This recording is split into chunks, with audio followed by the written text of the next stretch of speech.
Beneath the rolling hills of West Virginia, there's a hotel that has hosted presidents, dignitaries, and vacationers for over 2 centuries. Now, although this hotel's elegant, it conceals one of the Cold War's deepest secrets. Because under the Greenbrier lies a bunker built for the unthinkable, the collapse of the American government. That's right.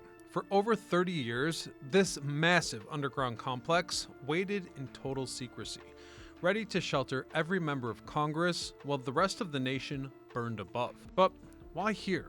What exactly was inside, and how did one of the government's best-kept secrets finally come to light? Stay tuned to find out as we uncover the story of Project Greek Island. I'm your host, Ryan Sokash, and you're watching It's History. Let's step back to the 1950s, when Cold War anxiety in the US was at an all-time high. The fear of nuclear war wasn't abstract. It was in the classroom, on the radio, and in the collective imagination. Children practiced duck and cover beneath their desks, families stocked fallout shelters with canned food and bottled water, whereas inside the White House, President Dwight D. Eisenhower asked a much darker question. What if Washington itself were to be erased entirely? He wondered, if the capital itself vanished, how could the nation still function? Well, believe it or not, the answer to that question would come to take shape beneath a luxury hotel hundreds of miles away from DC, a place so unlikely it was perfect. But to understand why that site was chosen, we actually have to rewind nearly 200 years to when the hills of West Virginia offered a very different kind of refuge. You see, long before it became a presidential retreat, this valley was famous for something else entirely, its mineral springs. In the late 1700s, travelers came to White Sulphur Springs to, quote, take in the waters, following a famous Native American healing tradition that promised relief from chronic pain and fatigue. The smell of sulfur was strong, but so was the belief in its powers. With that in mind, by the mid-1800s, the area had transformed into a seasonal resort simply known as White Sulphur Springs. Wealthy families arrived by carriage from places like Virginia and the Carolinas, drawn in by the fresh mountain air and social prestige. Among them were the Caldwells, a prominent Baltimore family who saw an opportunity in the resort's growing fame. They capitalized on the opportunity by building summer cottages for Southern elite. These cottages came to host clientele that included judges, governors, and even future presidents. By 1858, they began construction on a Grand Hotel, the centerpiece of the property, first known as Grand Central, but soon nicknamed the White.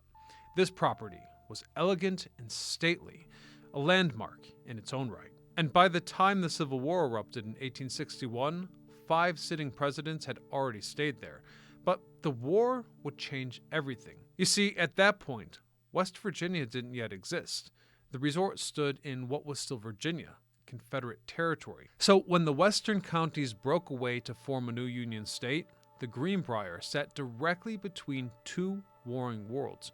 Union forces considered burning it to the ground, but instead turned it into a military hospital and a command post. When peace finally returned, the resort became a rare meeting ground for reconciliation, a type of neutral space where Northerners and Southerners mingled once again. And I have to emphasize here that in a divided nation, the Greenbrier offered a unique, honest symbol of unity. Then, just a few years later, the arrival of railroads sealed its future. By the late 19th century, a rail line delivered guests directly to its gates.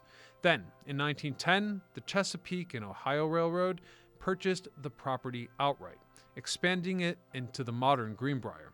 3 years later, the company unveiled yet another massive new hotel wing, 250 rooms across 6 stories, crowned by neoclassical columns and manicured gardens. It was no longer just a resort, it was an institution. In fact, presidents from Wilson onward vacationed here, ensuring the Greenbrier's political connection stayed alive. Though when the Second World War broke out, that connection deepened. For a brief period, the resort was used as a diplomatic detention center, housing enemy envoys trapped in the United States. Soon after, it was transformed yet again, this time into a military hospital, known as Ashford General. This was a major hospital, Between 1943 and 1946, more than 24,000 soldiers were treated within its halls. After the war, the army sold the property back to the railway, at which point it returned to its former life as a resort, welcoming guests from all around the world. That being said, the shadow of conflict never disappeared entirely. Just a decade later, fears of yet another far deadlier war drove the government to look at this otherwise peaceful valley with a new kind of perspective. You see, President Eisenhower needed a place that could hide the entire Congress, a place that was discreet, remote, and already accustomed to serving the nation's elite. And so it was. The Greenbrier was chosen as the front line of America's secret plan for survival. By 1958, the plan was no longer just a theory. Under Eisenhower's directive, federal engineers and military planners secretly converged on the Greenbrier. Their mission was next to impossible: carve a fully functional seat of the government into a mountainside, but without anyone noticing. Now, the deal with the hotel was simple but audacious. The government would fund a new conference wing for the guests, while digging an entirely separate structure below it. It would all be built at once, under the same roofline, with the same workers. Only a handful of people would ever know what was truly going on during this phase. They called it Project Greek Island. Hence, construction began that fall, disguised as routine expansion, though trucks arrived at odd hours and blueprints were coded so that contractors could never see the full plan. This build was urgent to the point that cement mixers poured day and night. When guests ultimately complained about the noise, management simply explained it away as foundation work for their new exhibit hall and offered no further apology. And it's funny to think that everyone knew about this hall, though in reality, it would stand atop a labyrinth of reinforced corridors behind a 25-foot blast door. The walls were lined with rebar so dense that even maintenance crews joked about it being, quote, built for the end of the world. Inside, the space mirrored the workings of Capitol Hill. 2 chambers, one for the House and one for the Senate, stood ready beneath a ceiling of solid concrete. Beyond them were dormitories stacked with metal bunks, water reservoirs, air filtration systems, and generators that could run for months without resupply. By 1962, the complex was complete. It had cost over $14 million and 3 years of careful deception. But what mattered most wasn't its construction. It was the illusion that nothing extraordinary had happened. To keep that illusion alive, the Pentagon created a front company, Forsyth Associates. Officially, its technicians maintained the Greenbrier's television network, though in truth, they were federal employees with top-secret clearances, tasked with keeping the bunker operational and ready at all times. And amazingly, for the next 3 decades, they moved unnoticed throughout the hotel's corridors, testing communication systems, rotating supplies, and upgrading filters, all while posing as genuine staff members. They were hiding in plain sight. Guests might see them carrying toolkits into restricted hallways, and they would never realize that the halls they were entering led to a second world. Even the phones were part of the disguise, as every line from the bunker was hardwired through the hotel's actual switchboard. So if anyone traced a call, it would appear to have come from a suite upstairs. This governmental command center was so secretive that only a handful of officials in Washington knew the full story. The bunker was kept stocked, powered, and ready, waiting for a signal that fortunately never came. And while the Cold War dragged on, the Greenbrier's dual identity became almost mythic to the few who maintained it. Above-ground banquets and weddings filled the ballroom, whereas below, a dormant Congress hall waited in silence. For decades, this illusion held, until one journalist followed a rumor that would unravel the entire operation. But before we get to that moment, I'd like to show you guys what was inside this bunker. The entrance was in Exhibit Hall, the bunker's disguise. In peacetime, it hosted banquets and conferences, where beyond a wall with floral wallpaper was a 25-ton blast door. Now, this door opened to corridors that branched outward like veins, leading to dormitories, offices, and communication rooms. Down one hallway stood two auditoriums, one built for the 435 members of the House of Representatives, and another for 100 senators.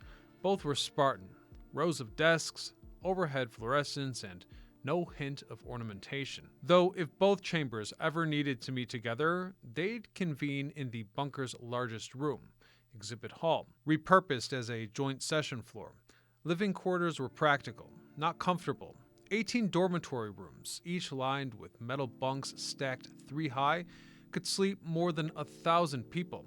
There were locker rooms, showers, and a laundry facility. The kitchen and cafeteria could serve 3 hot meals a day, supplied by storerooms filled with canned goods and powdered rations. Rations which were rotated regularly to keep fresh. Along the next corridor was a small hospital wing with 12 beds, an operating room, pharmacy, and, of course, decontamination showers. Every visitor arriving from the surface would have to pass through those doors first, to be scrubbed of radioactive dust before entering the living areas. Beyond yet even more reinforced bulkheads, the bunker's heart powered the facility's lights and ventilation with massive diesel generators, whereas in adjoining vaults, massive fuel and water tanks were hidden. Finally, there was the air filtration system, which could remove dangerous radiation and chemicals, which allowed the bunker to remain sealed for up to 60 days. Engineers called it a city on standby. Now, if we head back to the center corridor, at the far end, tucked behind security doors, was the communication center, the bunker's voice to the outside world. There, radio transmitters, switchboards, and even a small television studio were ready to broadcast official messages to the nation. Importantly, signals from that studio would have also been routed through the hotel's regular lines, making any transmission appear as if it came from a normal room upstairs. In other words, this complex was a masterpiece of deception for a government hiding in plain sight. And yet, secrecy can only last so long, because while Project Greek Island remained fully stocked and operational throughout the height of the Cold War, one quiet investigation would soon expose it to the world, and in doing so, bring the illusion down. And in doing so, the illusion would be lost forever. In the spring of 1992, the silence broke when, on May the 31st, the Washington Post published a cover story titled "The Ultimate Congressional Hideaway." The author, investigative journalist Ted Gupp, had uncovered one of the government's best-kept secrets.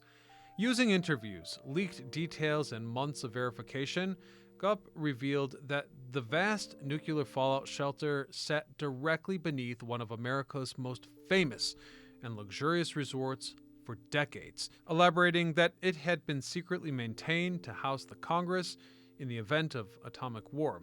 The revelation landed like a depth charge. Within hours of publication, the Greenbrier's tranquil image as a luxury retreat was replaced by headlines calling it Congress's doomsday bunker.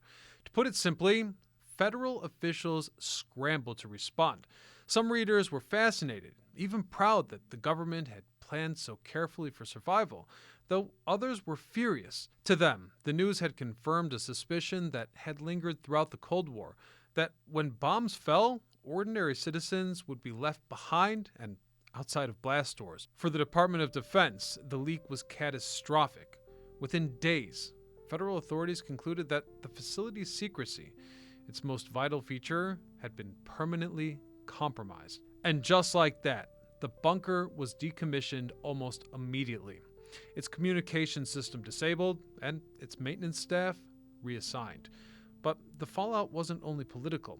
Some accused Gupp of endangering national security, arguing that revealing continuity of government sites might have exposed other facilities still in use. Others defended him, insisting that the public had every right to know how its tax dollars had been spent, especially on a shelter that served leaders, not citizens. Ted Gupp later explained his decision in interviews, claiming that he delayed publication for months, consulting officials to ensure that no active programs would be harmed. By 1992, the Cold War was effectively over, and in his own words, the bunker had become obsolete. Still, this story sparked a national reckoning. For many Americans, the Greenbrier's hidden bunker symbolized the ingenuity and isolation of Cold War government, a plan to save democracy that, in paradox, kept democracy and its taxpayers in the dark. The secret was out, and the bunker that had once waited for the end of the world was now nothing more than a relic. Today, the Greenbrier Resort still operates as one of America's most historic hotels, and below it, the bunker remains almost exactly as it was built. After its declassification in 1992, the facility was turned over to the resort and opened to the public. Visitors can now book guided tours that walk the same reinforced corridors once reserved for members of Congress. The blast doors are still in place, as are the dormitories, cafeteria, hospital room, and meeting halls. They've been preserved to show how the site would have functioned in a national emergency. Even the communications equipment and old signage has been left in place. Project Greek Island remained one of the most complete surviving Cold War continuity of government bunkers in history. For 30 years, it was fully operational and ready for activation, yet that day never came. Now, if you'd like to see what a secret government mega bunker looked like on the other side of the Iron Curtain, I've got great news for you, because we did an On Location episode exploring one such facility in person. You can watch it by clicking right here. Otherwise, until next time, this is Ryan Sokash signing off.